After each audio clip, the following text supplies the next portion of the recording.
Hello, leaders, and welcome to Run to Your Leadership Challenges. No. It's the Josh and Paul Show. Oh, yeah. Welcome to the Josh and Paul Show.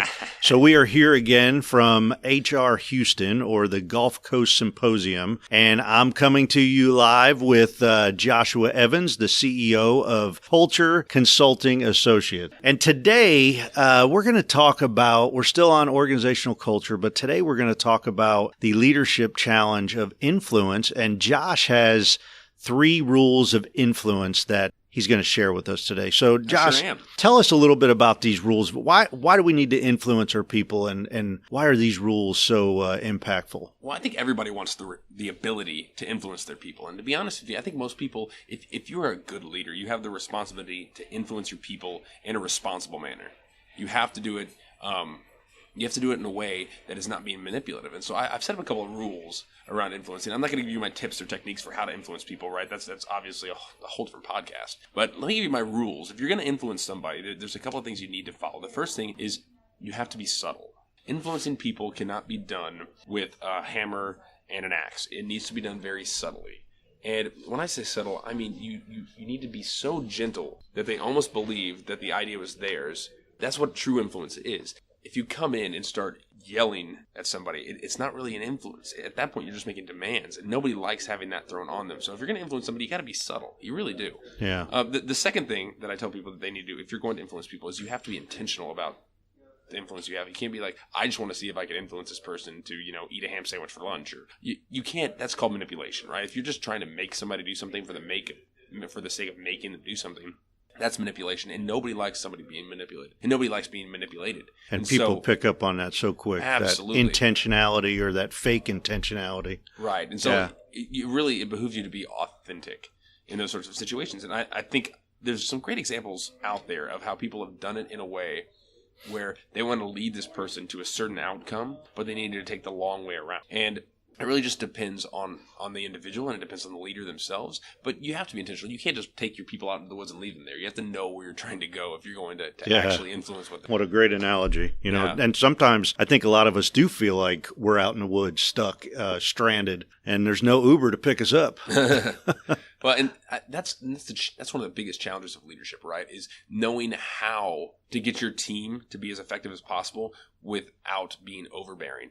And so this is something I struggle with. And every time I've ever had employees reporting directly to me, I know it's a struggle of mine that I become a micromanager. And I hate that about myself. Yeah. But I want to know what's going on. And that's a total dichotomy to my personality where I don't like details. I just need to know that everything's actually covered. And so I have to work really hard about influencing in a very subtle and a very intentional way. Because the last thing I want to do is for somebody to have a knee-jerk reaction to either withhold stuff from me or to not even bring stuff to the table because they think that I'm going to be overbearing. So that's something that I struggle with myself. Now, so if you, all the listeners out there, if you haven't been able to figure it out, Josh is a very high I on the DISC scale. I sure am. And that's where you're overpowering, and so that's good to know that. That's why it's now called the Josh and Paul Show. That's right. I took over. I hired my way into that. It's not the Paul and Josh show. It's the Josh and Paul. Yeah.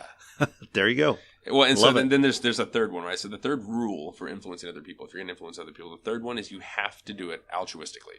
And I know it's a big word for a public school kid from, outside of Houston, but altruistic, you have to do it in a selfless manner. And I don't mean that you can't have some sort of a win, right? You can't have some sort of benefit in the situation, but you have to do it from a place where you're being benevolent to other people. Because the second you do it just for your own gain, once again, that's manipulation. And it's just not a good thing. You don't want that in your organization. You don't want that in your team. You don't want to have the reputation as being somebody that's only self-serving. Your goal, if you're going to influence other people's decisions or other people's actions, it needs to be in a selfless way. You can't be self-motivated by it. Oh, I love that. That's so good. And a lot of times we are selfish and we take on jobs and do tasks based on our motivations, our own personal motivations. So that altruistic approach is very good. So there you have it today. What else? You have something to add? One last little story I'd love to add on this. I'd love it. So here's a fun little story, and I bet everybody can relate because I think everybody's been in this situation. Recently, me and my wife were going out to dinner, and we had a babysitter to watch the kids, and so we got into the car, and then the conversation sounded like this. I go,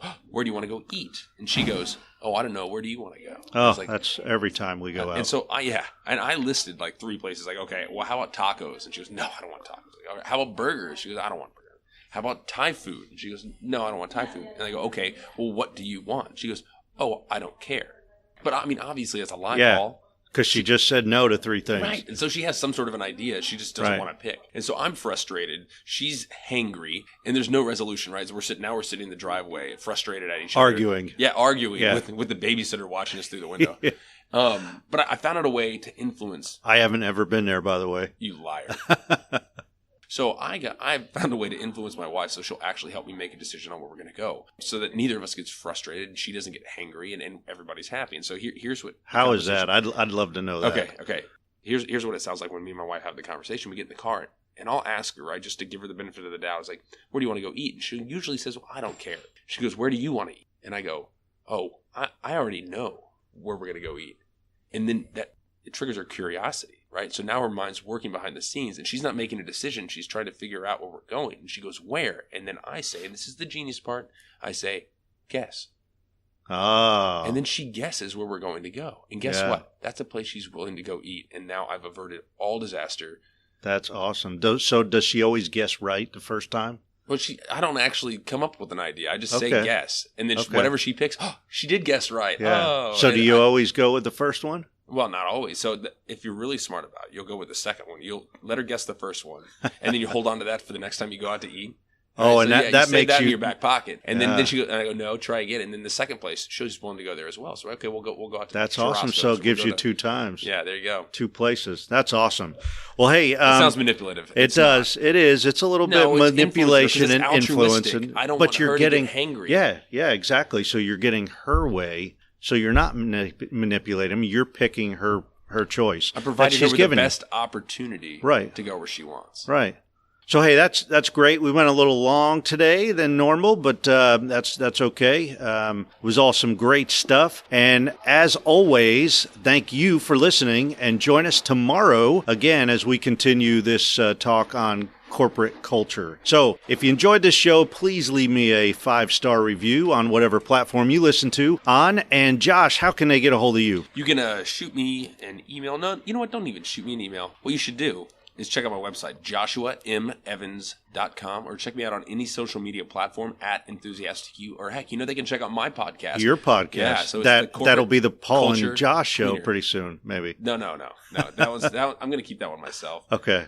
But the Corporate Culture Cleaner show, it's a fun show. It's a lot like this, only without Paul. So Corporate Culture Cleaner Show podcast. Check it out. And Josh is a rock star. You're going to love him. And until next time, you know what to do. Run to your challenges.